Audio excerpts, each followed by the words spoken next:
फिर से आज जो हम लोग वेक्टर अलजेब्रा पढ़ रहे थे उसमें से लेक्चर 7 में आपका स्वागत है। और आज जो हम लोगों ने लेक्चर 6 तक जो थ्योरीज पढ़े हैं, हम लोगों ने जो भी थ्योरी को हम लोगों ने स्टडी किया, आज उस थ्योरी को हम लोग एक्सरसाइज को बनाने में प्रयोग में लाएंगे।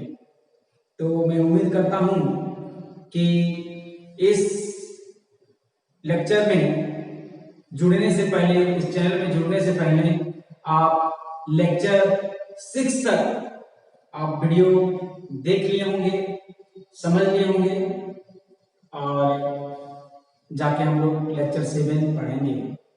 यदि आप लेक्चर 6 तक नोट नहीं किए होंगे तो फिर कहाँ से समझ में आएगा आपको। इसीलिए आप लेक्चर 6 तक बढ़िया समझ लें, उसके बाद फिर देखिए आज एक्सरसाइज कितना आसान होने वाला है। आप कहोगे कि वेक्टर जो है, वेक्टर अलजेब्रा जो है वो बिल्कुल आसान है। ठीक है, ये हम लोग का चल रहा है vector algebra.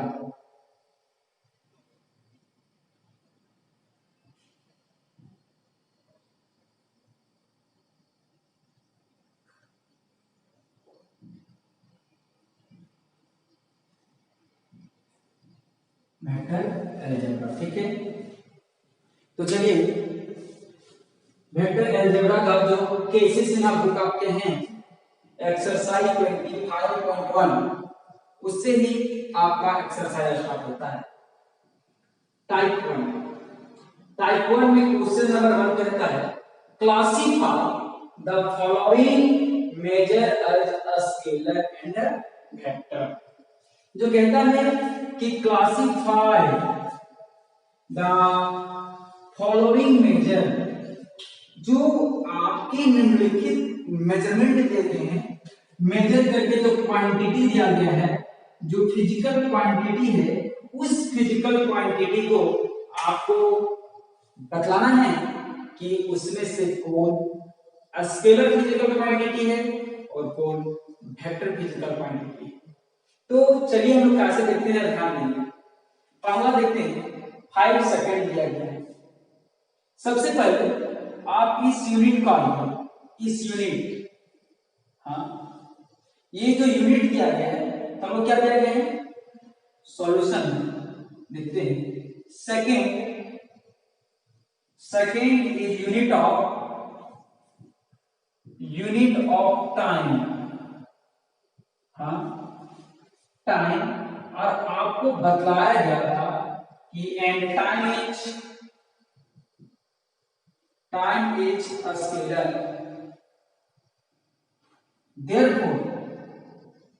therefore 5 second is a scalar।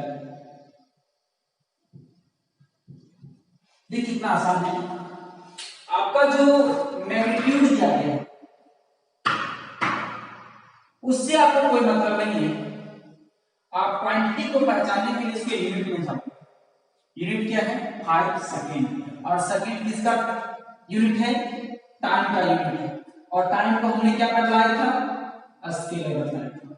तो आपको यूनिट देखना है, और वो यूनिट आपका किसका यूनिट है, कौन सा फंडामेंटल यूनिट का यूनिट है, तो उस यूनिट को देखेंगे क्या है वेक्टर की स्केलर। चलिए यहां देखते हैं किलोमीटर पर आवर, और किलोमीटर पर आवर जो है वो स्पीड का यूनिट है, हाँ।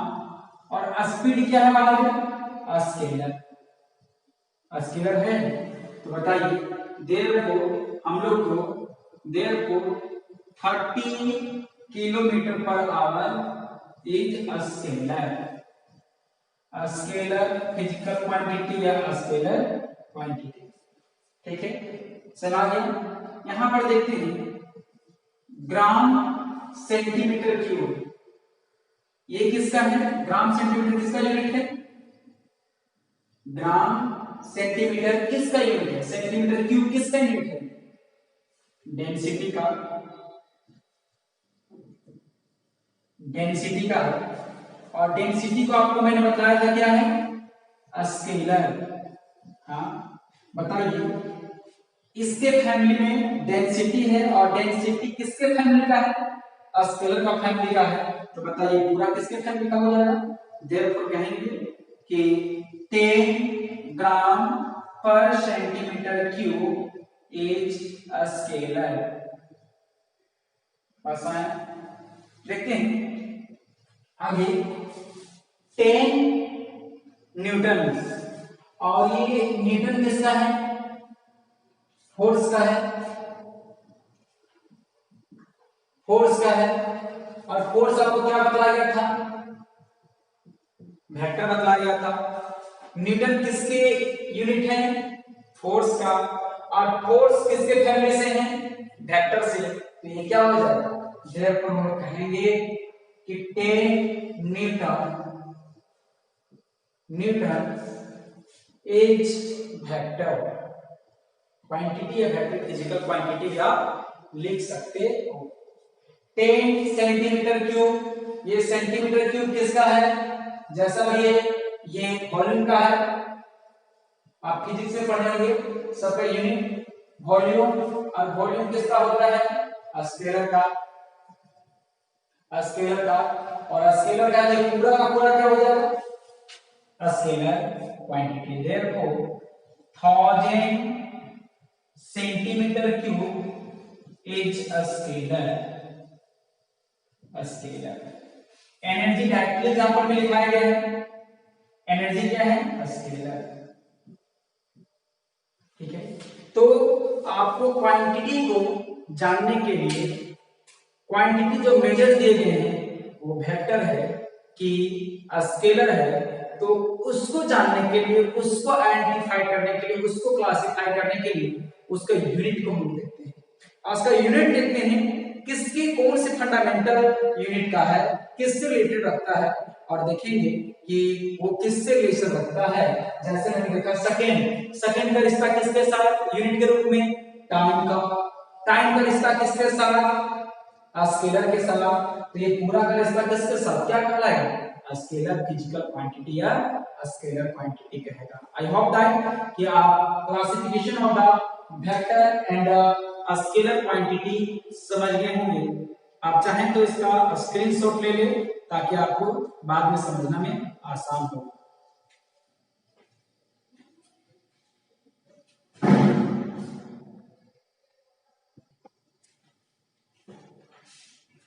चलिए अब हम लोग उसी एक्सरसाइज 25.1 का टाइप 2 जो क्वेश्चन नंबर 3 है उसको हम लोग सॉल्व करते हैं, कैसे सॉल्व होता है। सबसे पहले क्वेश्चन को समझेंगे, क्वेश्चन को समझ में आ गया तो आप जवाब जरूर दो, यदि क्वेश्चन समझ में नहीं आया तो आपका आंसर भी उतना ही टफ होगा। जरा ध्यान देंगे क्या चीज है उसको देखते हैं हम लोग। कहता है कि अभी देखिए क्वेश्चन नंबर 3, इससे पहले मैंने क्वेश्चन 1 बताया, 2 आपके भरोसे, जो मैंने 1 बताया है क्लासिफिकेशन बनाना है, उसके उसी हिसाब से क्वेश्चन नंबर 2 बनेगा, बनेगा बनेगा बनेगा जरूर बनेगा, बनाओगे तब ना, ठीक है। आप बनाइएगा तो अवश्य बनेगा, नो डाउट कि आपसे नहीं बनेगा, और नहीं बनेगा फिर हम हैं, आप कमेंट बॉक्स बताइए, कमेंट कीजिए, सॉल्यूशन पाइए, ठीक है। लेकिन कमेंट किया बनेगा भाई, बना के तो देखो, ठीक। चलिए देखते हैं क्वेश्चन नंबर 3 है, रिप्रेजेंट ग्राफिकली, ठीक है। जो वेक्टर्स दिए गए हैं, जो आपको लैंग्वेज में दिए गए हैं, उस लैंग्वेज का ग्राफ बनाना है, ग्राफ में शो करना है, क्वेश्चन यही कह रहा है, ठीक है। जैसे हम लोग कुछ लोकेशन कहीं देते हैं तो उसको ग्राफ बनाते हैं, इधर जाना, लेफ्ट जाना, राइट जाना, यहाँ से 5 किलोमीटर आगे जाना, मटर मिलेगा, लेफ्ट लेना, ऐसे हम लोग ग्राफ बनाते हैं। तो जब ध्यान देंगे, रिप्रेजेंट ग्राफिकली, जो नीचे जो आपके स्टेटमेंट दिए गए हैं उस स्टेटमेंट को ग्राफ में शो करना है। चलिए देखते हैं हम लोग। ये डिस्प्लेसमेंट एक शॉर्टेस्ट डिस्टेंस लेना है और 40 मीटर, कितना मीटर लेना है? 40 मीटर लेना है, कॉमा 30 डिग्री वेस्ट और साउथ। साउथ से वेस्ट की ओर 30 डिग्री लेते हुए आपको ओरिजिन से कितना दूर चलना है? 40 मीटर चलना है। चलिए देखते हैं, इसको ग्राफिक बनाते हैं। ग्राफ बनाने के लिए सबसे पहले हम लोग एक्सिस को शो करेंगे, X axis and Y axis. ये हमारा म्यूचुअली परपेंडिकुलर लाइन से, हाँ ये म्यूचुअली परपेंडिकुलर लाइन से, ठीक है। और इसको मैं x कहूं, इसको मैं इमेज ऑफ x कहूं, इसको मैं y कहूं, इसको मैं इमेज ऑफ y कहूं, ठीक है। ये तो x एक्सिस y एक्सिस है, लेकिन आपको डायरेक्शन देना है, ठीक है। देखिए x जो होगा ईस्ट, ईस्ट होगा, ये हमारा क्या होगा? वेस्ट होगा, वेस्ट, वेस्ट होगा। ये हमारा क्या होगा? और ये हमारा साउथ। यदि आप हम लोग अपनी वर्कशीट पे जाएंगे और जो हेड होगा, हेड उधर नॉर्थ होगा, जो आपका लेग होगा वो साउथ होगा, आपका जो राइट हैंड होगा वो ईस्ट होगा और आपका जो लेफ्ट हैंड होगा वो वेस्ट होगा। तो जो सिंपली ये जान लीजिएगा कि y जो होता है वो नॉर्थ होता है और y डैश जो होता है, इमेज ऑफ y जो होता है वो साउथ होता है, x जो होता है वो ईस्ट होता है और इमेज ऑफ x होता है वो वेस्ट होता है। जैसे आप कोई भी, ये जो डायरेक्शन जो है वो कोई भी ग्राफ पे काम करता है, चाहे वो कोई मैप भी होता है। मान लीजिए कि ये भारत का मैप है, ये इंडिया का मैप है, ठीक है। मान लीजिए कि इंडिया का मैप है, ये इंडिया का मैप है। मान लीजिए कि ये इंडिया का मैप है, हमने मान लिया कि ये इंडिया का मैप है, ठीक है। तो ये मान लीजिए कि इंडिया का मैप है, हमने मान लिया। तो आपको ये नॉर्थ होगा, ये साउथ होगा, ये ईस्ट होगा, ये वेस्ट होगा। हमेशा याद रखिएगा, किसी भी ग्राफ में जाइए, फिगर में जाइए, तो आपको हमेशा ये नॉर्थ मिलेगा, ये साउथ मिलेगा, ये ईस्ट मिलेगा, ये वेस्ट मिलेगा, उत्तर दक्षिण पूर्व पश्चिम। तो हम लोगों ने भी यहाँ पे एक्सिस में हम लोग ये ली।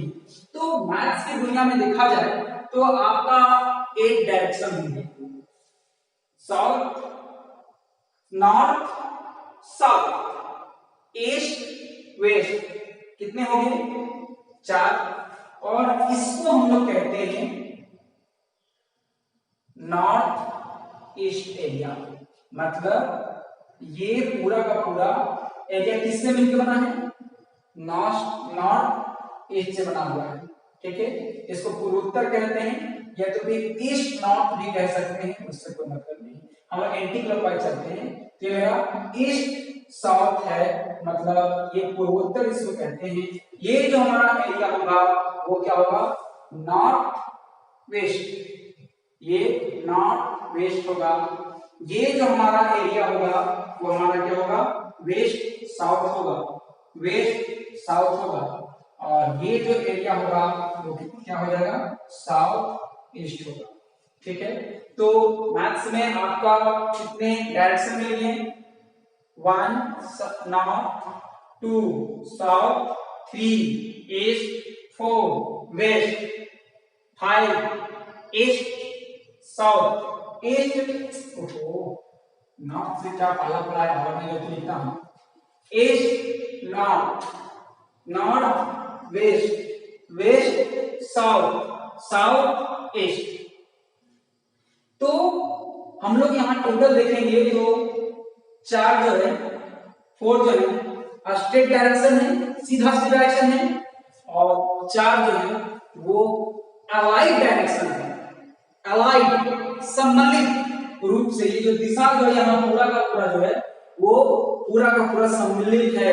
किसका किसका सम्मेलन है? ईस्ट और नॉर्थ का। तो हम लोग ये देखते हैं कि सबसे पहले a displacement of 40 metre 30 degree west of south. Question को जरा हम देखते हैं क्या कहता है। साउथ से वेस्ट की ओर 30 डिग्री लेते हुए, पहले आप साउथ, वेस्ट और साउथ देखिए, वेस्ट और साउथ है, 2 डायरेक्शन लिया गया है, तो वेस्ट और साउथ 2 डायरेक्शन लिया गया है। तो आप देखते हैं अलाइड डायरेक्शन है, तो वेस्ट साउथ कहां है? देखिए वेस्ट साउथ है, तो आप यहीं पर होगा, जहां पर भी होगा यहीं पर हो। अब सवाल आता है कि 30 डिग्री इधर से कि इधर से। हाँ, तो पहले आप जाइए कहां है? South of west. आप साउथ के आइए, हाँ, साउथ से टिक टिक चलिए, 1 डिग्री 2 डिग्री 3 डिग्री 4 डिग्री ऐसा ही कहां तक 30 डिग्री आइए। ये कितना है? देखिए 30 डिग्री, हाँ, और कितना है? 40 मीटर। मान लीजिए 1 2 3 4 यहां से मान लीजिए, और ये मेरा क्या हो गया? 40 मीटर। मतलब आप यदि ग्राफ में जाओगे तो ये जो स्टेटमेंट दिया गया है, इस स्टेटमेंट का ग्राफ यहां रिप्रेजेंट करेगा। ठीक है, डायरेक्शन देखेंगे, साउथ ऑफ वेस्ट, यही चीज वेस्ट ऑफ साउथ होता, west of south, west sorry south of west होता। हाँ, तो हम लोग क्या करते हैं, यहां पे जाते हैं इस प्रकार से, ये मेरा एरिया लिया, और वेस्ट से साउथ किया 30 डिग्री यहां पर। आई होप दैट आपका क्लियर हो गया होगा। जरा ध्यान देंगे आगे क्या है। At displacement of 20 metre north east. चलिए पहले तो ग्राफ बना लेते हैं, ग्राफ बनाने के लिए एक्सिस बना लेते हैं। ये हो गया। अब हम लोग डायरेक्टली इसका मल्टीप्लिकेशन कर देते हैं। ये हमारा ईस्ट हो गया, ये हमारा वेस्ट हो गया, ये हमारा नॉर्थ हो गया, और ये हमारा साउथ हो गया। ठीक है, और ये ओरिजिन होगा। हाँ, अब देखिए ये ओरिजिन हो गया, अलाइनमेंट क्या होगा? ये एरिया क्या होगा? साउथ ईस्ट एरिया होगा, डायरेक्शन होगा। ये मेरा क्या होगा? ईस्ट नॉर्थ एरिया होगा। ये एरिया क्या होगा? नॉर्थ वेस्ट एरिया होगा। ये एरिया क्या होगा? वेस्ट साउथ एरिया होगा। ठीक है, चलिए ध्यान दीजिए, कहता है ए डिस्प्लेसमेंट, एक आपको डिस्प्लेसमेंट लेना है और 20 metre north east, north east मतलब NS, सॉरी NE, NE वाला NE चाहे EN। बात देखिए, आपको बता दें कि ईस्ट नॉर्थ लिखिए या नॉर्थ ईस्ट लिखिए, बात आपका एक ही है। तो जरा ध्यान देंगे, हम लोग को यहां पे बोला गया है, इसका मतलब ये जो लाइन जो है कहता है कि 20 मीटर कहां से? ओरिजिन से। कौन डायरेक्शन पे? North east. इस क्वेश्चन में आप देख रहे होंगे कि आपका एंगल नहीं दिया गया है। जब एंगल नहीं दिया होता है तो समझ लीजिए कि उस एरिया का इन बिटवीन जो बीच पे होगा वही होगा। तो बताइए, यहां से यहां देखो, ईस्ट नॉर्थ, तो ये यहां से यहां पूरा कितना है? 90, तो इसका माप कितना होगा? 45। तो आप ओरिजिन से कितना मीटर लीजिएगा? 20 मीटर लीजिएगा, और ईस्ट से कितना? 45 डिग्री। आप 45 डिग्री इधर से भी ले सकते हैं। ध्यान रखिए, जहां पर एंगल नहीं दिया हुआ होगा, जहां पर एंगल नहीं दिया हुआ होगा और दो दो डायरेक्शन की बात की होगी, इसका मतलब अलाइक डायरेक्शन की बात की गई होगी, जैसे north south, south north, east north, ऐसी यदि डायरेक्शन की बात की गई होगी तो आप समझ जाइएगा कि ये इन बिटवीन लाइन खिंचाएगा और एंगल जो होगा 45 डिग्री होगा। तो आपका आंसर ये हो गया। आगे देखते हैं, a displacement of 50 metre 60 degree south of east. तो चलिए हम फिर से यहाँ ग्राफ बनाते हैं।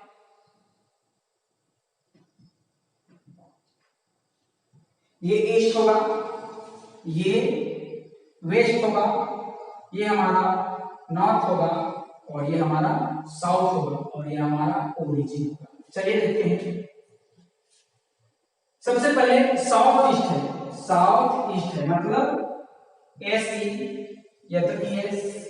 तो बताओ ये वाला एरिया आएगा, ये एरिया कौन सा है, ये डायरेक्शन में पूरा कोई एरिया कौन है, साउथ ईस्ट या तो ईस्ट साउथ है।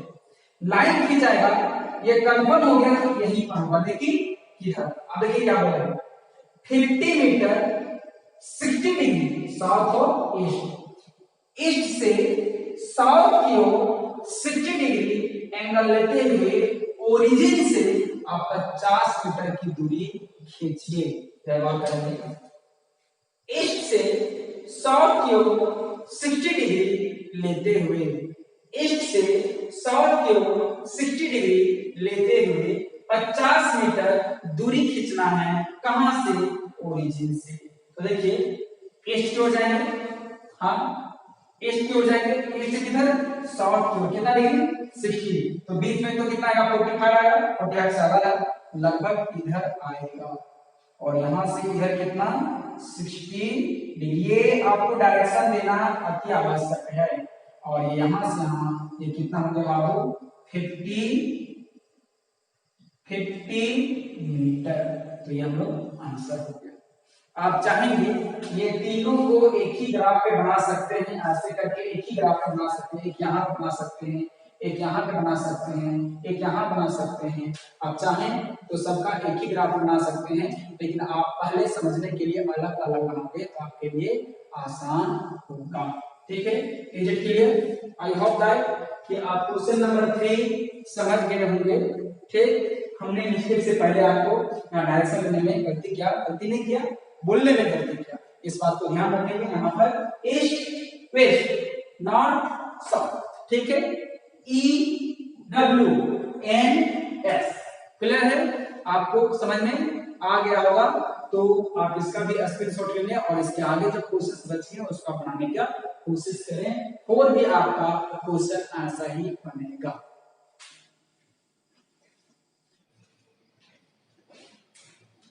चलिए अब हम लोग टाइप 3 का क्वेश्चन नंबर 5 देखते हैं। क्वेश्चन नंबर जो 5 है वो क्या कहता है, जरा ध्यान दीजिए। In the adjoint figure which of the vectors are, ये जो फिगर हमारा दिया गया है, इस फिगर में से कौन कौन से वेक्टर कॉलिनियर है, पहला, दूसरा कोइनिशियल है, तीसरा इक्वल है, चौथा कॉलिनियर बट नॉट इक्वल। इसका मतलब हमारा जो ये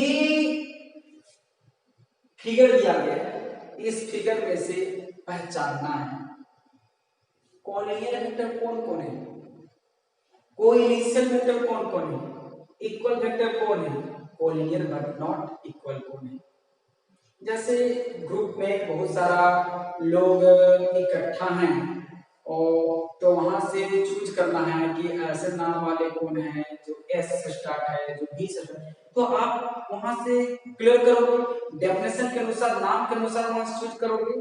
तो ऐसे ही आप यहाँ डेफिनेशन को ढूंढ के कि कॉलिनियर का डेफिनेशन क्या होता है और कॉलिनियर का डेफिनेशन क्या होता है, उसके हिसाब से यहाँ कौन कौन वेक्टर है आपको बता दें। कॉलिनियर के जगह पे आपका पैरेलल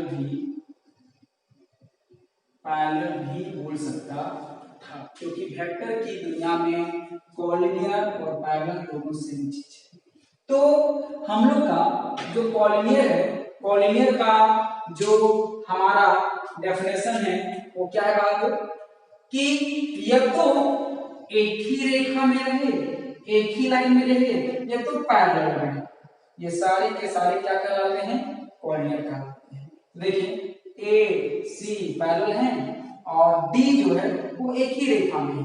हम लोग देखेंगे तो कहेंगे सेंस मेरा क्या है, ए पैरेलल टू सी, और सी के कॉलिनियर पैरेलल कौन है, डी है। तो हम लोग कह सकते हैं बाबू therefore vectors a c and d जो वेक्टर होगा हमारा आर कॉलिनियर और पैरेलल भी कह सकते हैं। जिस प्रकार आपने कॉलिनियर और पैरेलल का डेफिनेशन को समझ के यहां में से आपने जो वेक्टर ढूंढा, उसी प्रकार को इनिशियल को ढूंढना है। तो जो को इनिशियल है बहादुर, उसका मतलब होता है एक ही पॉइंट से इनिशियलाइज होगा, डेफिनेशन ये होता है इस प्रकार से। इसका मतलब एक कॉमन पॉइंट हो, कॉमन इनिशियल पॉइंट हो, तो इसी प्रकार का जो वेक्टर होंगे उसको हम लोग कहेंगे को इनिशियल वेक्टर। तो जरा गौर करेंगे, को इनिशियल जाने से पहले आपको हर एक जंक्शन पे जाके देखना पड़ेगा। चलिए इस जंक्शन पे बात करते हैं, इस जंक्शन पे बात करते हैं, इस जंक्शन पे बात करते हैं। देखिए यहाँ पर एक के लिए, इस वेक्टर के लिए क्या है, टेल है, और इस वेक्टर के लिए क्या है, हेड है। तो कॉमन टेल तो नहीं है, कॉमन इनिशियल पॉइंट तो नहीं, इसलिए इस जंक्शन पे कोई भी वेक्टर को इनिशियल नहीं। इस जंक्शन पर देखिए, इस जो वेक्टर सी है उसके लिए टेल है, वेक्टर डी है उसके लिए भी टेल है, वेक्टर डी है उसके लिए भी टेल है। तो हम लोग कहेंगे कि ये जो है वेक्टर सी, वेक्टर डी और वेक्टर डी जो है, ये तीनों के लिए एक ही इनिशियल पॉइंट है। और जब एक ही इनिशियल पॉइंट होते हैं तो वैसे वेक्टर को हम लोग क्या बोलते हैं, को इनिशियल वेक्टर। तो यहाँ पर क्या बोलेंगे, सिंस बोलेंगे vector B C and D having क्या, a common initial point,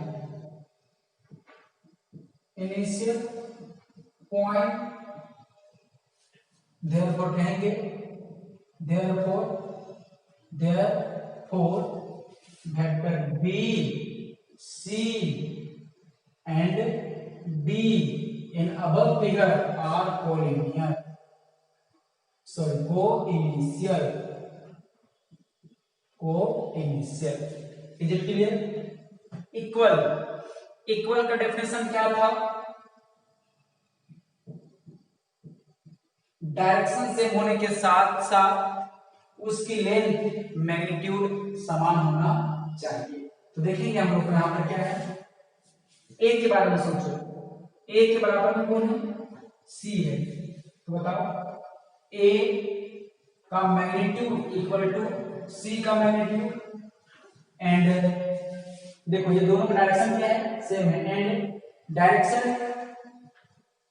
direction are also same. हाँ, therefore vector A equal to vector सी।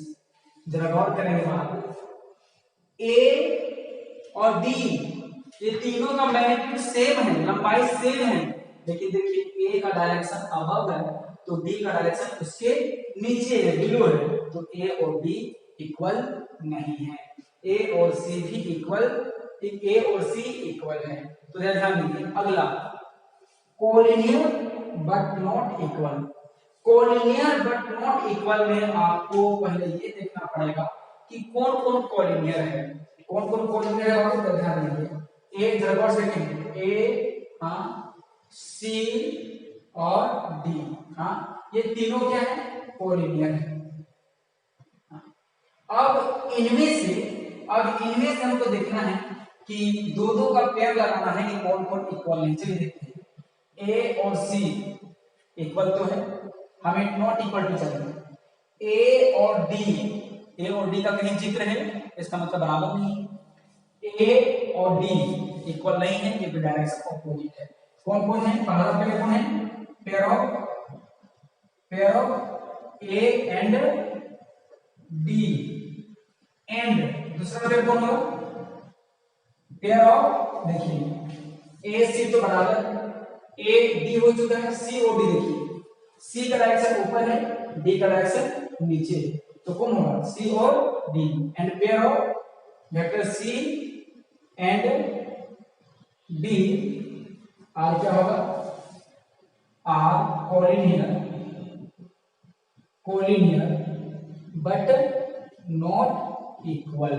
बस में तो इस प्रकार से हम लोग क्वेश्चन नंबर 5 से लेकर 8 तक 5, 6, 7, 8 सारे इस प्रकार से अलग अलग फिगर दिए गए हैं और कुछ वेक्टर्स के नाम दिए गए हैं। तो उस फिगर में से आपको वेक्टर को चुन चुन के लिख लेना है। आई होप दैट कि आप इसको समझ गए होंगे और इसके आगे का क्वेश्चन हम लोग बनाते हैं। तो आप क्वेश्चन नंबर 1 से लेकर क्वेश्चन नंबर 6 से लेकर 8 तक आप बना लोगे, अवश्य बनेगा। आप बनाओगे तो अवश्य बनेगा, नहीं बनाओगे तो कहां से बनेगा? तो आप बनाओगे, आई होप दैट कि अवश्य आपसे बनेगा। ठीक है, इसके आगे हम लोग पढ़ते हैं क्वेश्चन नंबर नेक्स्ट।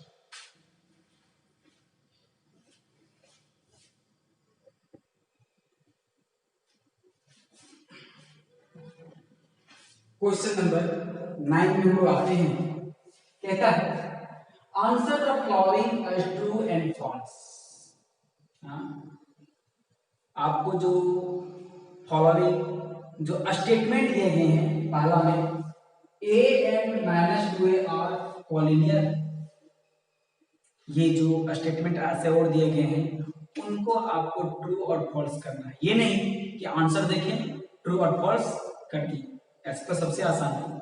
तो आपका काम हम बढ़ा देते हैं, true and false and justify और आंसर and justify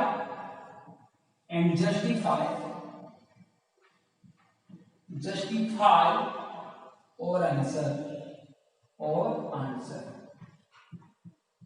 इसका मतलब हो गया आपके अपने जो आंसर होंगे उस आंसर को जस्टिफाई किए, संतुष्ट करें। ट्रू तो क्यों, फॉल्स तो क्यों। उसमें से पहला जो हमारा आता है कि A and -2a are collinear, पहला स्टेटमेंट है A and -2a are collinear. तो आपको कोलिनियर बोले या पैरेलल बोले तो उसके लिए आपको एक कॉन्सेप्ट देते हैं। उस कॉन्सेप्ट पहचानने के लिए कॉन्सेप्ट है और बनाने के लिए कुछ और है। ध्यान दीजिए, देखिए कॉन्सेप्ट क्या है। कॉन्सेप्ट क्या है, ध्यान दीजिए। ठीक है, यदि हमारा ए एंड यहां पर के ए रहे, ए एंड के ए रहे, ठीक, तो हमेशा ये दोनों कोलिनियर होगा। देन ए एंड के ए आर कोलिनियर। इसका मतलब दो जगह वेक्टर आपको दिखेंगे, दोनों जगह सेम दिखेंगे, कोएफिशिएंट अलग अलग रहेगा। हाँ, जरूरी नहीं कि यहाँ पर ये भी हो सकता है, के हो सकता है, यहाँ एम हो सकता है, दोनों जगह हो सकता है, दोनों जगह नहीं हो सकता है। तो याद रखेंगे यदि इस रूप में है तो दोनों का दोनों वेक्टर कोलिनियर होगा या तो फिर पैरेलल होगा। पहला कॉन्सेप्ट हो गया। और ए दूसरा ए एंड -के आर कोलिनियर कोलिनियर या तो फिर पैरेलल भी कह सकते हैं, parallel in opposite direction, opposite direction. जो हमारा ए और इसको जो देखते हैं कॉन्सेप्ट 2 नंबर देखते हैं, कॉन्सेप्ट जो हमारा 2 है वो देखिए इस प्रकार से रहेगा। अभी तो के ए वेक्टर ए और के, यदि कोई एक वेक्टर है और उसके सामने कोई मल्टीप्लाई है तो कोऑर्डिनेट होगा पैरेलल। दूसरा कॉन्सेप्ट देखेंगे के ए एंड माइनस के ए, यदि प्लस के ए रहे, ये यहां पर पॉजिटिव रहे, then parallel in same direction. इसका मतलब हो गया कि ये इधर ही जा रहा है तो ये भी के ए भी इधर ही जाएगा, ठीक है, के ए भी इधर ही जाएगा। इसका मतलब इसका जो लेंथ है उससे के ए ज्यादा है। तीसरा कॉन्सेप्ट देखेंगे हम लोग, क्या है, ए एंड माइनस के ए रहे, then parallel in opposite direction, parallel in opposite direction, ठीक है। और इसी को बोलते हैं हम लोग एंटी पैरेलल, एंटी पैरेलल, ठीक है। तो ये मेरा मिला एंटी पैरेलल। इसका डायरेक्शन हम देखेंगे, एक होगा इधर, एक होगा इधर ए होगा, तो दूसरा जो होगा के ए जो होगा माइनस के ऐसा होगा। ये हमारा ए है तो ये हमारा के। यहां देखेंगे कि डायरेक्शन क्या है, सेम है। चौथा देखो, ए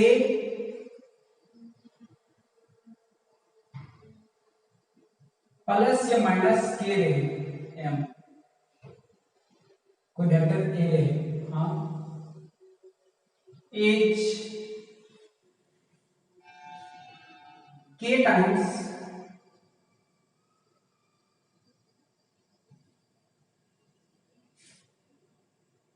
प्लस माइनस के एज के टाइम्स एज के टाइम्स ग्रेटर मैग्नीट्यूड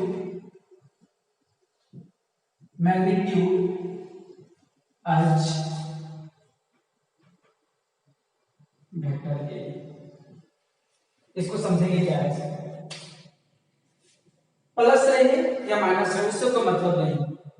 कोई एक वेक्टर ए है और प्लस माइनस के ए है, तो मान लें एग्जांपल देखते हैं कि मान लो कोई एक वेक्टर ए है और एक वेक्टर 3a है, तो जो हमारा वेक्टर 3a जो है, तो कहेंगे कि a का जो मैग्नीट्यूड होगा उसके 3 गुना मैग्नीट्यूड होगा। यदि ये 10 किलोमीटर होगा तो 10 3 जा 30 किलोमीटर होगा, 3 टाइम्स होगा, चाहे वो प्लस रहे चाहे वो माइनस रहे। आपको बता दें कि वेक्टर की दुनिया में प्लस मतलब सेम डायरेक्शन और माइनस मतलब ऑपोजिट डायरेक्शन, एंटी पैरेलल होता है। तो मैग्नीट्यूड में प्लस और माइनस कोई इफेक्ट नहीं करता है, चाहे वो प्लस रहे चाहे माइनस रहे, मैग्नीट्यूड क्या होगा, सेम होगा। तो आप इसके थ्रू, इस कॉन्सेप्ट के थ्रू आप देख के बता सकते हैं कि वो कोलिनियर है कि नहीं है। तो देखेंगे ए यहां पर है, यहां पर देखिए ए यहां पर है, माइनस के पैरेलल है, लेकिन कैसा, एंटी पैरेलल है। तो हमको कोलिनियर देखना है, एंटी को पैरेलल है कि पैरेलल, सेम डायरेक्शन थोड़ी पूछा है, ऑपोजिट डायरेक्शन थोड़ी पूछा है, खाली पूछा है पैरेलल, ओनली पूछा है पैरेलल की बात, तो पैरेलल है। तो हम लोग कह सकते हैं कि पैरेलल है, कि क्या हो गया, ट्रू हो गया। तो ये सारे जो कॉन्सेप्ट दिया मैंने, इस कॉन्सेप्ट के थ्रू आप क्वेश्चन को बना सकते हैं। तो इसको बनाएंगे कैसे, यदि हम लोग को न्यूमेरिकल इसको सॉल्व करके बनाना रहे तो हम लोग कैसे बनाएंगे इसको हम आगे देखते हैं। ठीक है, आप इसको सबसे पहले स्क्रीनशॉट ले लेंगे। ठीक, चलिए इसको बनाएंगे कैसे।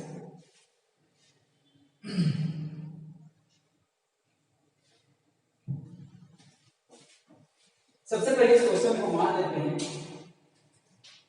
लेट एक वेक्टर अल्फा मान लेते हैं इक्वल टू वेक्टर ए, हाँ, एंड बीटा मान लेते हैं -2a। इसको मैं इक्वेशन 1 कहूं। तो जरा गौर करेंगे, ये जो वेक्टर a है इसी का वैल्यू इक्वेशन में क्या है, अल्फा है। लोग कहेंगे फ्रॉम इक्वेशन 1 मेरा बीटा इक्वल टू क्या मिला, -2 अल्फा। और कैसा फॉर्म है, which are in form of क्या, a equal to lambda B. और याद कीजिए जब a equal to lambda B होता था तो हमने बताया था condition for parallelism of the vector. जब जब ऐसा कोई कंडीशन आया है तो a और b क्या होता है, पैरेलल होता है। हम लोग कहेंगे कि therefore vector a and vector alpha, alpha कौन है, वेक्टर a है, एंड वेक्टर बीटा, बीटा कौन है, -2a है। हाँ, इसको ऐसे लिखेंगे, vector alpha parallel to vector beta. और हम लोग कह सकते हैं कि अल्फा कौन है, वेक्टर ए है, पैरेलल कौन है, बी कौन है, -2a है। हम लोग कह सकते हैं कि therefore vector A and -2a are collinear. क्योंकि वेक्टर की दुनिया में कॉलिनियर और पैरेलल दोनों सेम चीज था। हमारा क्वेश्चन में क्या बोला था कि कॉलिनियर है कि नहीं, मेरा आंसर में क्या आया, कॉलिनियर। तो बोलेंगे कि देयरफॉर गिवन स्टेटमेंट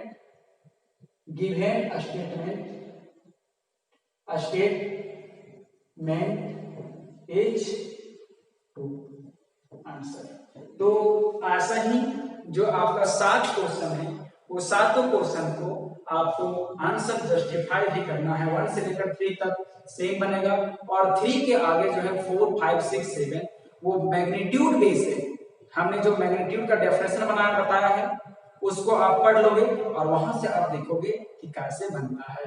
नहीं बनेगा तो फिर आप स्क्रीनशॉट करोगे, सॉरी कमेंट बॉक्स पे कमेंट करोगे, हम आपको सॉल्यूशन देंगे। लेकिन आई होप दैट, मैं उम्मीद करता हूं कि आपका सारा का सारा क्वेश्चन बन जाएगा।